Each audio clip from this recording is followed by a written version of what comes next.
자정을 넘긴 시각, 타이탄 캐피털 IT실 모니터에 빨간 경고창이 떴습니다.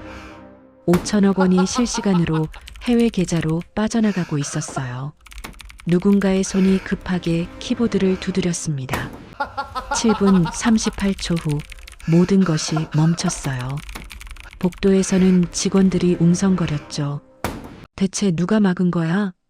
이 믿을 수 없는 반전의 전체 이야기가 궁금하시다면 구독 버튼을 눌러주세요. 평범해 보이는 사람들의 숨겨진 이야기를 매일 전해드립니다. 하지만 24시간 전으로 돌아가 보죠. 새벽 4시 타이탄 캐피털 지하 경비실에서 알람이 울렸습니다. 박준혁은 눈을 떴어요. 30살의 그는 3년간 야간 경비원으로 일해왔죠. 휴대폰이 울렸습니다. 새벽 4시 20분 모르는 번호였어요. 박준혁 보호자님이시죠? 서울대 병원입니다. 어머니께서 금요일까지 입원비 1,200만 원을 납부하지 않으시면 퇴원 조치를 취합니다. 준혁은 말을 잃었어요. 휴대폰 뱅킹을 열었죠. 잔액 84만 원. 3개월간 모은 돈이 전부였습니다. 오전 8시 퇴근길에 또 전화가 왔어요. 여동생 지원이었습니다. 오빠 학교에서 등록금 독촉장이 왔어. 이번 학기 등록 안 하면 제적이래. 지원은 의대 2학년이었어요. 등록금 800만 원을 어디서 구한다는 말인가요? 걱정하지 마. 오빠가 해결할게. 준혁은 힘없이 대답했지만 방법이 없었어요. 집에 돌아온 준혁은 낡은 서랍장 맨 아래 칸을 열었습니다. 오래된 신문지에 쌓인 액자가 있었어요. 매사추세츠 공가대학교 금융공학 석사. 3년 전 MIT 금융공학 석사 학위증이었죠. 먼지가 수북이 쌓여 있었습니다. 준혁은 쓴웃음을 지었어요. 이게 무슨 의미가 있을까요? 지금 필요한 건 학위가 아니라 돈이었습니다. 3년 전 월스트리트에서 퀀트 애널리스트로 일할 때 연봉은 15만 달러였죠. 하지만 어머니의 암 선고를 받고 모든 걸 포기하고 돌아왔어요. 저녁 8시 다시 경비복을 입고 출근했습니다. 지하철에서 정장 입은 직장인들을 보며 생각했어요. 나도 한때는 저랬는데. 밤 11시 30분 순찰을 마치고 경비실로 돌아왔을 때 준혁은 창밖을 바라봤습니다. 금요일까지 사흘. 1,200만 원을 어떻게 만들지. 대출 한도도 찾고 빌릴 곳도 없었어요. 준혁은 몰랐습니다. 바로 30분 후 자신의 인생이 완전히 바뀔 사건이 일어날 거라는 걸 말이죠. 자정이 가까워지고 있었어요. 준혁은 15층 복도를 천천히 걸으며 순찰 기록부에 체크했습니다. 형광등 불빛만이 고요한 복도를 비추고 있었죠. 20층 IT실 앞을 지나갈 때였어요. 안에서 희미한 불빛이 새어나왔습니다. 이상했어요. 이 시간에 IT실에 사람이 있을 리 없었거든요. 준혁은 문손잡이를 돌렸죠. 잠겨 있지 않았습니다. 안을 들여다보니 여러 대의 모니터가 켜져 있었어요. 하지만 사람은 없었습니다. 준혁은 기록부에 적으려고 펜을 들었죠. 그때 모니터 하나에서 이상한 화면이 보였어요. 빨간색 경고창이었습니다. 영어로 된 문구들이 빠르게 스크롤되고 있었어요. 준혁의 심장이 빨라졌습니다. 월스트리트에서 수없이 봤던 패턴이었거든요. 하지만 고개를 저었어요. 아니야, 내가 착각한 거겠지. 경비실로 돌아가려는데 휴대폰이 울렸습니다. 집주인이었어요. 밤 11시 50분에 전화하다니. 박 선생, 이번 달 월세가 또 밀렸는데요.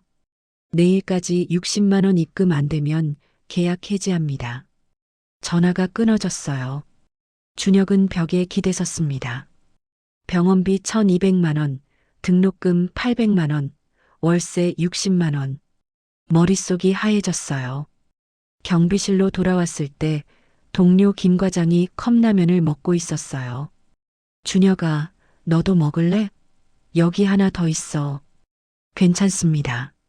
저는 배불러요. 준혁은 거짓말을 했어요. 사실 점심부터 아무것도 먹지 못했거든요. 하지만 김 과장에게 신세지고 싶지 않았습니다. 너 요즘 안색이 안 좋아. 무슨 일 있어? 아니요, 그냥 좀 피곤해서요. 김 과장은 고개를 끄덕였어요. 더 이상 묻지 않았죠. 경비실에는 각자의 사정이 있다는 걸 모두가 알고 있었습니다. 자정이 되었어요. 준혁은 다시 순찰을 나섰습니다. 이번에는 10층부터 14층까지였죠. 각 층을 돌면서 생각에 잠겼어요. 내일 은행에 가서 대출 상담이라도 받아볼까? 하지만 이미 한도가 찼다는 걸 알고 있었습니다. 12층 화장실을 점검하는데 거울에 비친 자신의 모습이 보였어요.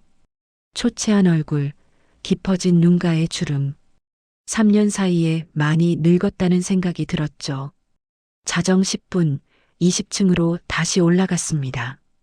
마지막 점검이었어요. IT실 앞을 지나는데 또 불빛이 보였습니다. 아까보다 더 밝았어요. 준혁은 문을 열었죠. 이번에는 확실했어요. 모니터 화면에 숫자들이 빠르게 움직이고 있었습니다. 그리고 그 숫자들의 의미를 준혁은 알 수 있었어요. 돈이 움직이고 있었죠. 엄청난 금액이.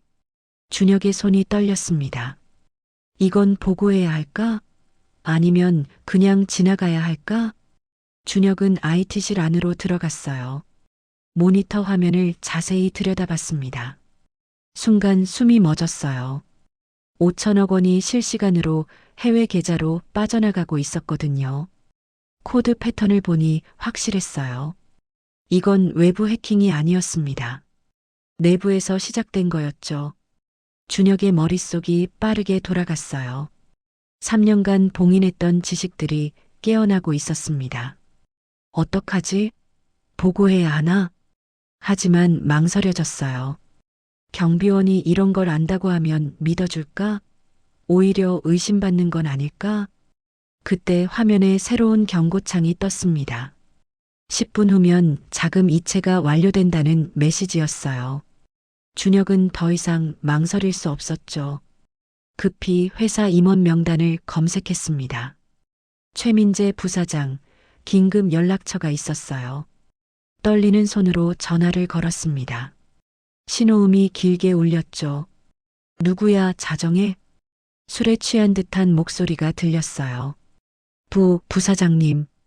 저는 야간 경비원 박준혁입니다. 지금 당장 회사로 오셔야 합니다. 뭐? 경비원이 왜 내 번호를 알아? 회사 서버가 해킹당하고 있습니다. 5천억 원이 빠져나가고 있어요. 전화 너머가 잠시 조용해졌어요. 5천억? 너 장난치는 거야? 아닙니다. IT실 모니터를 지금 보고 있는데. 알았어. 30분 안에 갈게. 전화가 끊어졌어요. 준혁은 모니터를 계속 지켜봤습니다. 숫자가 점점 줄어들고 있었어요. 남은 시간 8분. 25분 후 최민재가 나타났어요. 정장 재킷도 제대로 입지 않은 채였죠. 술 냄새가 났습니다.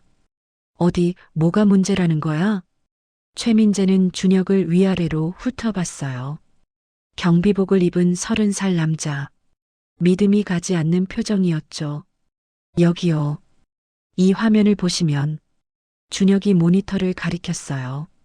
최민재가 다가와서 화면을 봤습니다. 표정이 굳었죠. 이게 대체.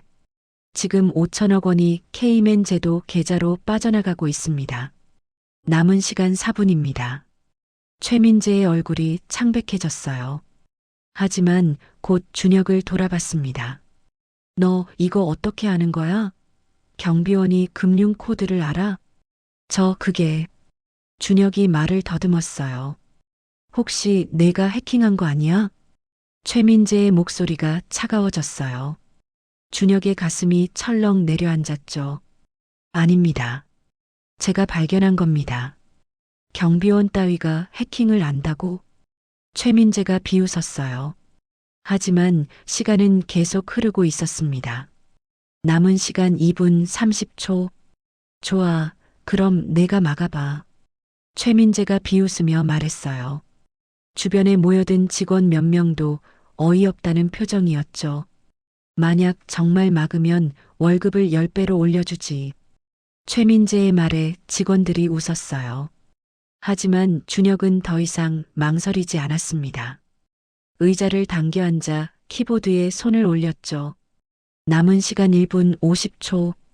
준혁의 손가락이 움직이기 시작했어요. 3년간 봉인했던 모든 것이 깨어나고 있었습니다.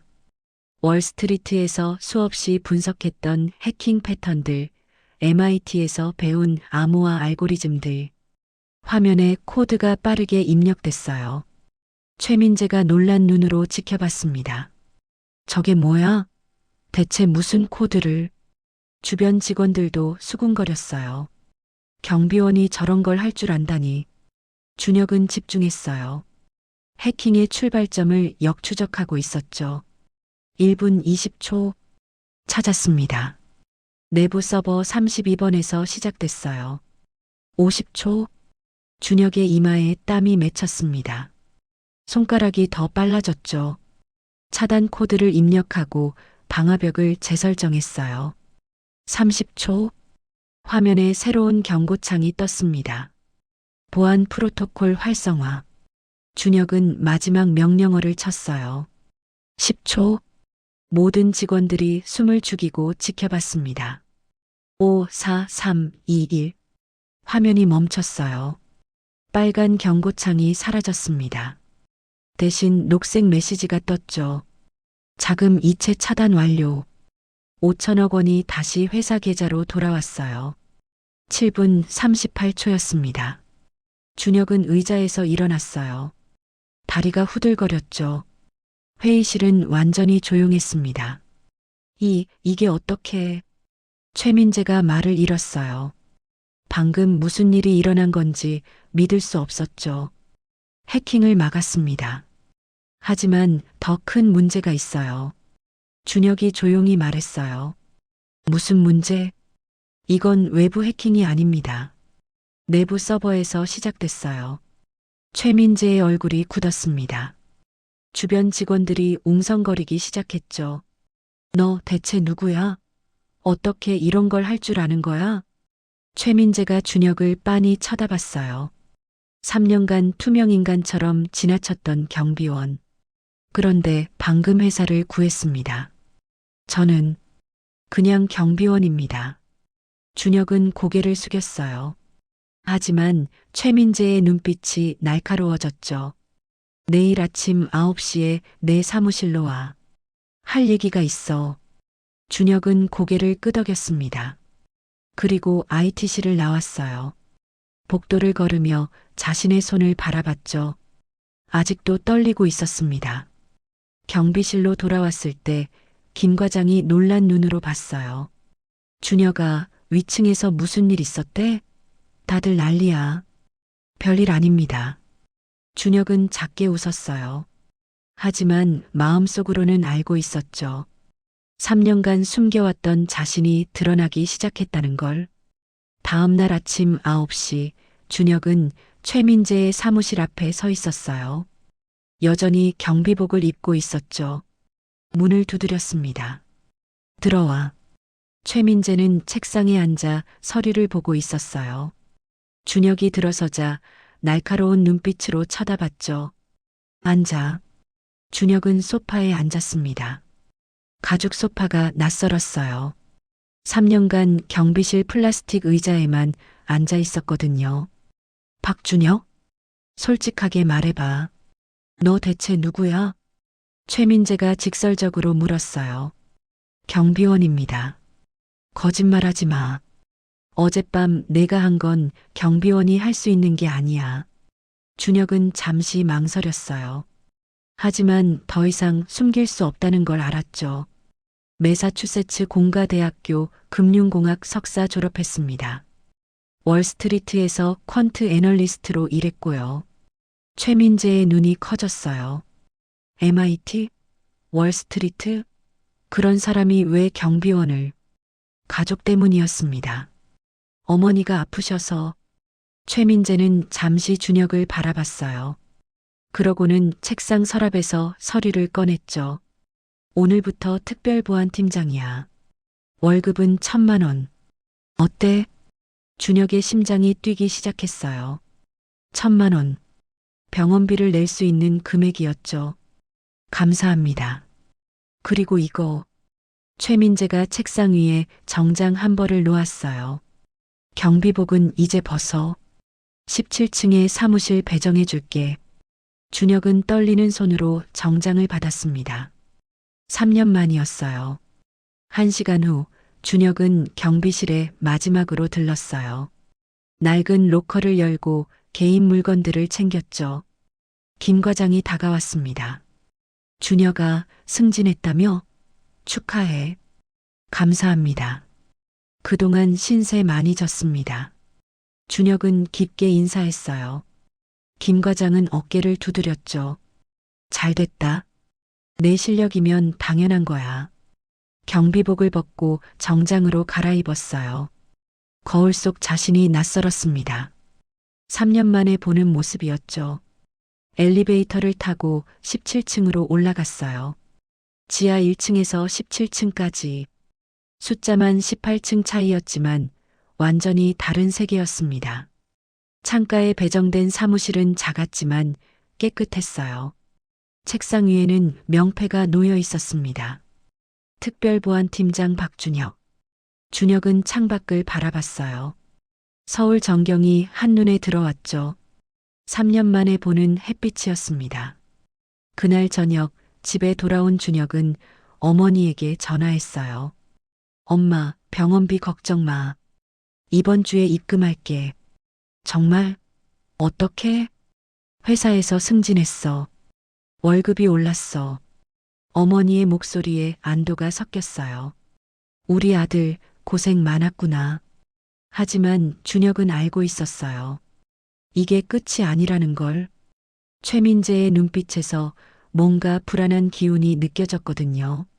일주일이 지났어요.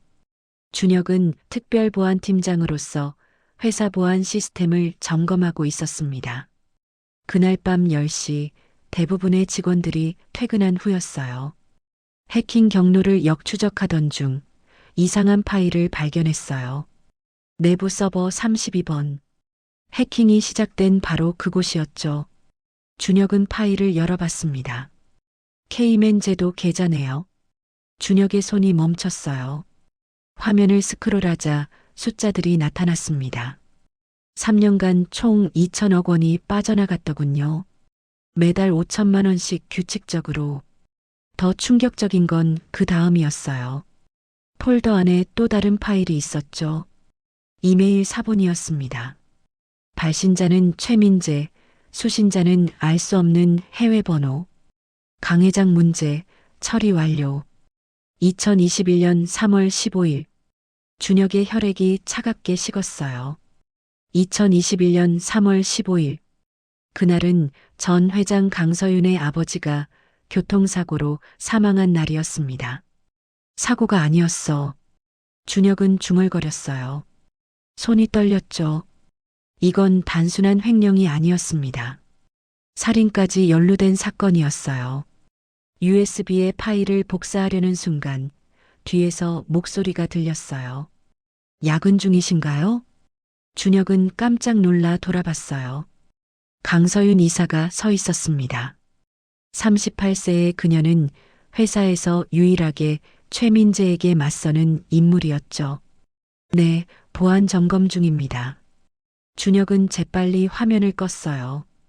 박 팀장님, 잠깐 할 얘기가 있는데 시간 괜찮으세요? 강서윤의 목소리는 조심스러웠어요. 준혁은 고개를 끄덕였습니다. 회의실로 이동한 두 사람. 강서윤이 먼저 입을 열었어요. 제 아버지를 아시나요? 전 회장님 말씀이신가요? 네. 3년 전 교통사고로 돌아가셨죠. 하지만 저는 믿지 않아요. 강서윤의 눈빛이 흔들렸어요.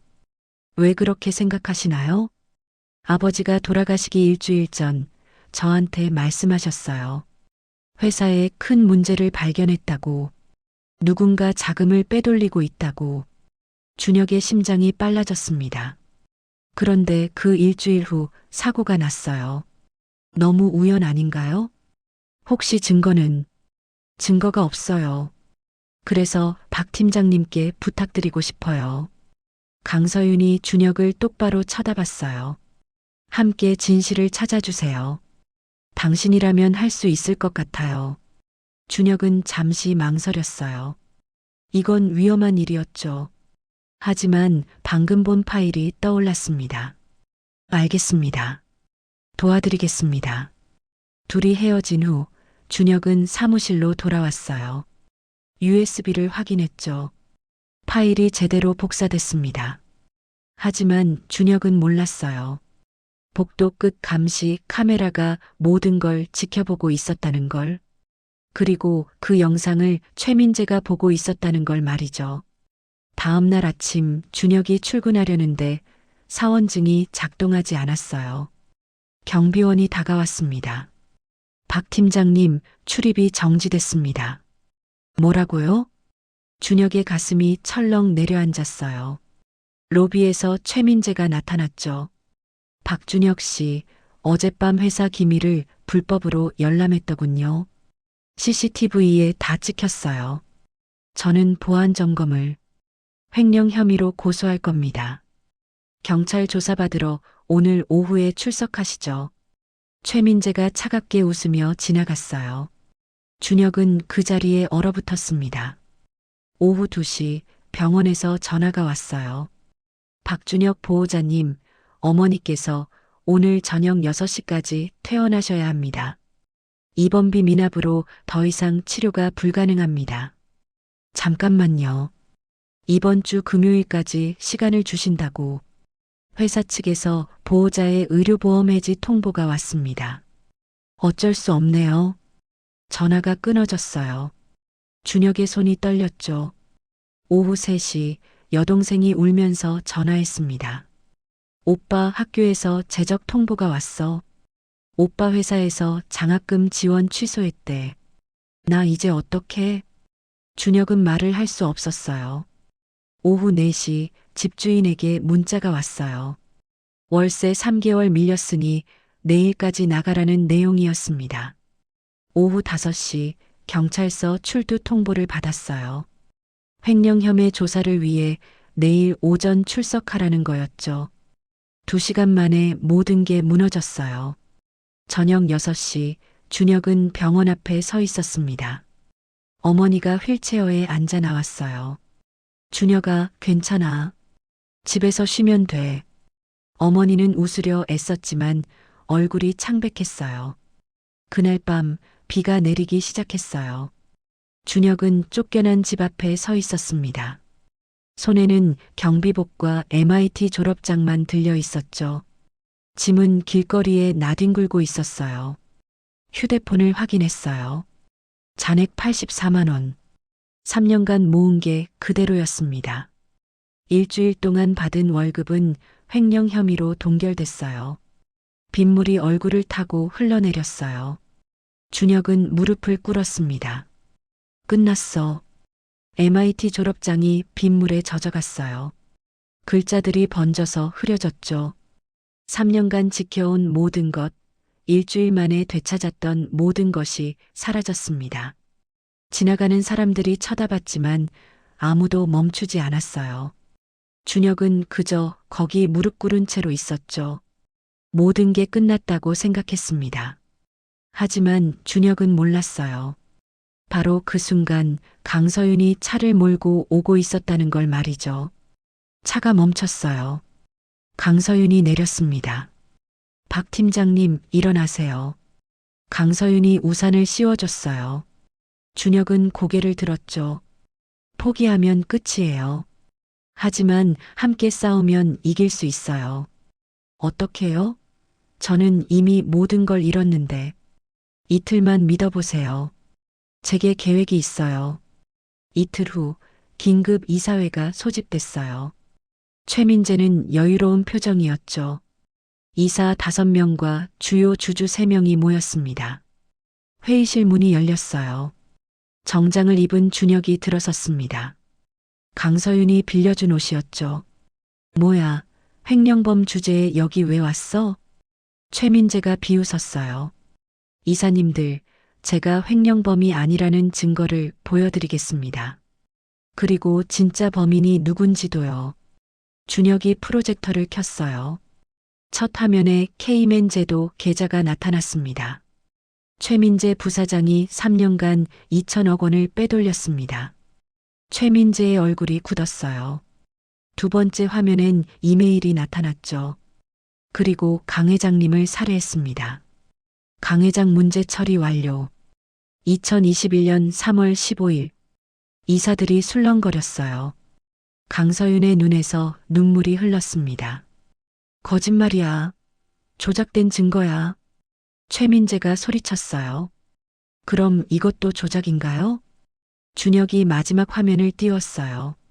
최민재가 은행에서 현금을 인출하는 감시 카메라 영상이었습니다. 지난달 출장 중 5억 원을 현금으로 인출했죠. 회사 돈으로요. 이사 한 명이 일어섰어요. 충분히 들었습니다. 최민재 부사장, 즉시 해임합니다. 아니야, 이건 함정이야. 최민재가 소리쳤지만 소용없었어요. 경비원 2명이 들어와 그의 팔을 잡았죠. 나. 최민재는 결국 무릎을 꿇었어요. 3년간 준혁을 내려다보던 그 사람이 바닥에 무릎을 꿇고 있었습니다. 박준혁 씨, 강서윤이 말했어요. 리스크관리본부장으로 임명하고 싶어요. 이사 직급으로요. 한 달 후, 준혁은 최민재가 앉았던 바로 그 자리에 앉아 있었어요. 책상 위에는 리스크관리본부장 박준혁이라는 명패가 놓여 있었죠. 창밖으로 서울 전경이 보였어요. 하지만 준혁의 시선은 책상 모퉁이에 놓인 액자로 향했습니다. 경비복을 입은 자신의 사진이었어요. 잊지 말자. 누구도 투명 인간이 아니라는 것을. 준혁은 작게 중얼거렸어요. 휴대폰이 울렸습니다. 여동생이었죠. 오빠 복학했어. 장학금도 받았어. 그리고 어머니는 다시 병원에서 치료를 받고 있었어요. 준혁이 설립한 재단에서 모든 비용을 지원했죠.